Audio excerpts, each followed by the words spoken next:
grâce à ça, eh bien, on va regarder ça. Alors, ce qui est intéressant, c'est que les monnaies complémentaires, il y en a plusieurs, et ces plusieurs, eh bien, elles sont souvent pour faciliter l'échange, comme on l'a vu tout à l'heure. Alors, pour ça, eh bien, essayons de regarder un peu plus complètement qu'est-ce qui existe. Alors, première chose, si vous êtes dans le coin, vous avez peut-être remarqué qu'un peu partout en France sont nés des CEL. Alors, au Canada, on parle de LETS, mais c'est des systèmes d'échange locaux. Et alors, finalement, ça sert à quoi? Bon, vous allez me dire, ils ne sont pas très développés au niveau économique. Bien sûr, il y a des échanges économiques, parce que c'est une monnaie. Mais ce n'est pas le but. C'est-à-dire que ce n'est pas le marchand, le boulanger qui va vous vendre ça en CEL. Ce n'est pas vraiment l'objectif du CEL. Mais le CEL, il va favoriser quoi? Il va favoriser le lien social, la solidarité sur un territoire. Donc, premier type de monnaie, des monnaies qui facilitent la solidarité, le lien social.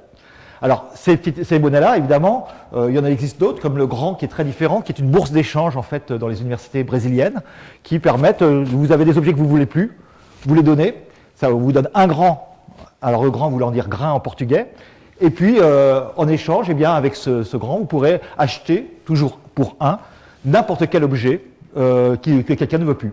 Alors, c'est intéressant parce que vous allez récupérer des objets qui vous intéressent, en donnant des objets que vous ne voulez plus, et tout simplement, la monnaie est là pour faciliter. Alors, ce qui est intéressant, c'est qu'on pourrait se dire, bon, d'accord, est-ce bien légal tout ça? Alors, effectivement, pour l'instant, eh bien, il y a eu d'abord des procès, il y a eu des questionnements, et la réponse aujourd'hui, c'est oui, à condition que l'on respecte certaines règles. D'abord, il faut que les CEL soient quand même pas trop gros. D'ailleurs, c'est fait pour développer plutôt, je dirais, une solidarité locale. Donc, faire un CEL à hauteur de l'ensemble de la mondialisation, ça n'a pas vraiment de sens. Donc, c'est quelque chose qui va rester plus petit. Par contre, c'est aussi, et là il y a une règle très importante, vous pouvez échanger en CEL à condition que ça ne soit pas votre métier, que ça soit quelque chose de ponctuel. Sinon c'est du travail au noir, parce que où est-ce qu'on va payer les taxes et les TVA? Ça ne va pas être très pratique. Et comment on finance la collectivité? Comment on va faire des routes, des hôpitaux, si tout le monde échangeait en CEL complètement? Alors dans les faits, eh bien, on voit que les gens ils ont quand même leur métier, et puis de temps en temps, eh bien, ils échangent en CEL. Et si vous donnez un coup de main, par exemple pour le copain pour faire de la maçonnerie dans sa maison, si vous êtes maçon, bah attention, c'est du travail au noir. Si vous n'êtes pas maçon, c'est du travail ponctuel et vous pouvez. Alors il existe quand même quelques cas particuliers, c'est par exemple un prothésiste dentaire qui facture et qui vous permet de payer une partie en CEL et une partie en euros. Alors par contre, l'astuce, c'est que pour éviter les problèmes, tout est facturé en euros et une petite partie de la facture est financée et payée en CEL. Mais on voit bien que là, nous sommes dans un premier type de monnaie dont le but est le lien social. Et ça a fait énormément de choses, un peu partout dans le monde d'ailleurs, hein, pour ça d'ailleurs qu'il y a un acronyme français et anglais, et donc ça a permis vraiment de développer des solidarités, de développer du lien social. Mais ce n'est pas le seul type de monnaie qui existe. D'autres sont là pour développer pas simplement le lien social, mais développer l'économie. Donc autre aspect différent, et ça serait des monnaies, je dirais, d'économie locale ou même régionale, parce que là on peut avoir au niveau d'une région pouvant en dire mais éventuellement jusqu'à toute l'Europe. Et là, eh bien, je voudrais vous raconter la petite histoire du WIR. Puisqu'en 1934, eh bien, un certain nombre de grands chefs d'entreprise suisses avaient un petit problème, c'est qu'ils en avaient un peu marre. Chaque fois que le franc suisse se cassait la figure, alors rappelez-vous le nombre de crises financières qu'il y a, presque 10 par an en tout, eh bien, bon, chaque fois que le WIR se casse la figure, c'est pas très facile parce qu'on n'a plus de WIR pour échanger entre nous. Alors, ils ont décidé de commencer à noter en disant, bah écoute, moi je ne vais pas te payer tout de suite, mais je vais noter simplement, et au lieu de ce que je dois en francs suisses, et au lieu de noter en francs suisses, on va le noter en WIR. C'est comme ça que le WIR est né. Et alors ce qui est très intéressant, c'est qu'aujourd'hui, eh bien, ça veut dire que quand tout va bien, bon, on échange en francs suisses, c'est quand même plus pratique. Et quand tout va mal et la finance se casse la figure, eh bien l'économie continue de bien aller, puisque en fait on échange en WIR.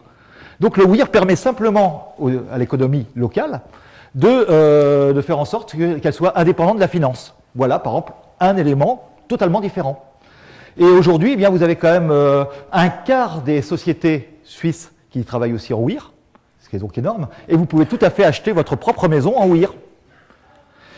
Deuxième exemple de monnaie, vous avez des monnaies comme le RES. Alors il est intéressant parce qu'il est né en Belgique, mais il est en train d'arriver en France, plus précisément aujourd'hui, pour l'instant dans les régions du Nord et la région parisienne, mais il se répand assez vite, donc c'est depuis le début de l'année. Et c'est une monnaie aussi, eh bien, effectivement, qui favorise un certain nombre de petits commerçants. Plutôt que d'acheter des moutons de Nouvelle-Zélande, eh bien, peut-être que vous allez pouvoir acheter chez votre charcutier du coin, avec un avantage d'ailleurs financier. Et comme de toute manière, c'est des monnaies qui sont plus faciles à gérer, parce que ça ne nécessite pas d'avoir des agences bancaires partout, eh bien, on arrive à gérer tout ça assez facilement. Alors, ce qui est assez étonnant, c'est que le WIR, par exemple, est géré par une banque. Donc on pourrait se dire, mais les banques, ils vont nous taper dessus là-dessus. Bah non, certains se disent, mais tiens, finalement, avoir des comptes, alors ça ne veut pas dire ne plus avoir de compte en francs suisses, mais ça veut dire avoir un double compte en francs suisses et en WIR, étanche, c'est-à-dire je ne peux pas passer de l'un à l'autre, eh bien c'est intéressant parce que ça me permet d'avoir des clients nouveaux, en particulier ceux qui ne pouvaient plus payer parce qu'il y avait le franc suisse qui s'était cassé la figure. Donc finalement, eh bien, là, on a des monnaies. Alors ces monnaies-là, elles peuvent avoir de l'égalité parce que, comme la plupart du temps, elles sont indexées sur une monnaie, le franc suisse, l'euro pour l'euro-RES, ou sur les paniers de monnaie pour certains.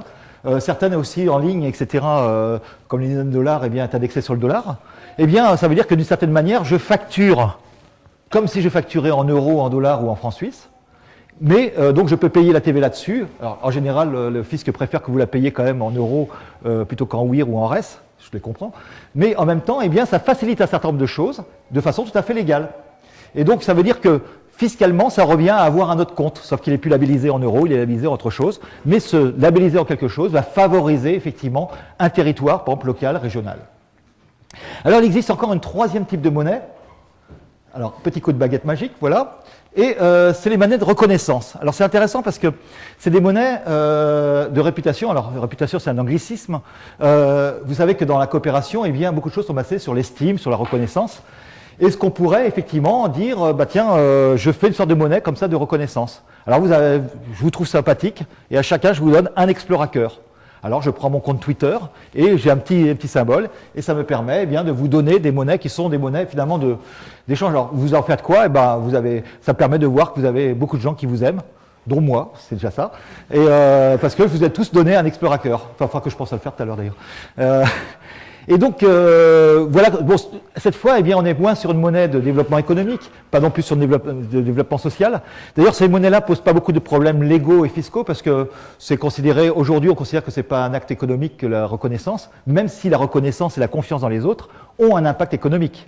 Par exemple, c'est ce qui se passe dans les modèles économiques du logiciel libre. On développe des choses et les meilleurs eh bien, deviennent visibles et donc acquièrent une valeur économique simplement parce que ils ont été très bons. Et donc la reconnaissance de l'ensemble de la communauté sur quelqu'un, c'est un élément important. Mais c'est un troisième type, et alors peut-être j'aimerais vous présenter le quatrième type qui est un peu particulier. Au lieu de favoriser l'économie locale, au lieu de favoriser le lien social au niveau local, au lieu de favoriser la reconnaissance entre les gens, imaginons qu'on veuille représenter quelque chose comme une activité humaine. Alors aujourd'hui, par exemple, nous avons des monnaies qui savent très très bien favoriser l'individualisme. Bon, ça c'est fait. Par contre, on pourrait imaginer des monnaies qui développent d'autres choses. Alors, trois petits exemples rapides, mais qui me semblent vraiment très intéressants. C'est tout d'abord, sur l'île de Bali, vous avez depuis, je crois, plus de 1000 ans, eh bien, des banjars qui sont des regroupements villageois. Alors, il y en a des riches et des pauvres. Et la raison de particularité, c'est que maintenant, tout le monde peut faire de la culture, fait des festivals, fait de la musique, fait des tas de choses. Alors, ceux qui sont riches, ils ont beaucoup d'argent, ils n'ont pas beaucoup de temps, et ils utilisent la roupie indonésienne classique, le rupiah, pour acheter des personnes qui vont venir faire des tas de choses pour leur festival. Mais ce qui est intéressant, c'est que les banjars qui sont pauvres, eh bien, eux, ils peuvent aussi faire ça. Mais s'ils sont pauvres, les gens qui sont pauvres, ils ont aussi du temps, souvent. Et donc, à ce moment-là, eh bien, ils échangent, ils fabriquent eux-mêmes une monnaie qu'on appelle le Narayan Banjar, qui permet, en fait, que l'on peut gagner d'une certaine manière en faisant de la culture, donc uniquement comme ça, donc je fais du théâtre, je fais de la musique, et que je peux dépenser qu'en allant à la culture. Alors vous allez me dire, ça ne fait pas manger, mais ça fait que, en plus de leur travail, même les gens qui n'ont pas d'autres moyens d'aller à la culture, eh bien, sont tous artistes. Et je peux vous dire qu'en quelques centaines, quelques siècles, même pas mal de siècles, eh bien, ça a complètement changé la face de la société, non pas parce que les problèmes économiques sont résolus, mais parce que tout le monde, en fait, est devenu artiste. Et donc, ça change complètement la société.